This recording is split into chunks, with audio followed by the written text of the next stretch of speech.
伫新竹中学内面有一间95年历史的剑道馆，嘛是目前全国唯一红砖贴起的武道场建筑。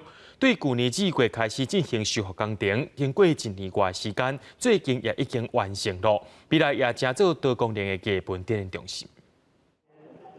外观以清水砖啊堆贴等阵楼悬，入去到内底看到的是以檜榔木甲杉啊做结构的厝顶。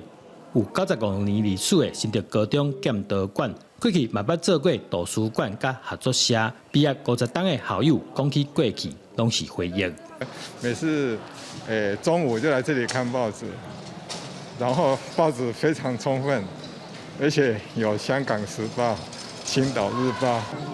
那这图书馆对我来讲呢，就是说，流动教室的时候，我不想上课，我就流动到这里来，换句话说，都是翘课在这里面自修。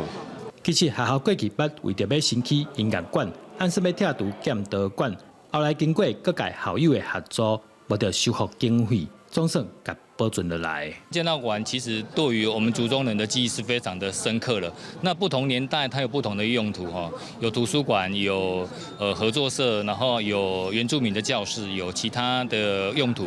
那承载了不同学生的一个记忆。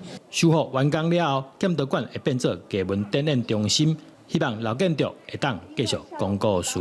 记者刘君和新竹报道。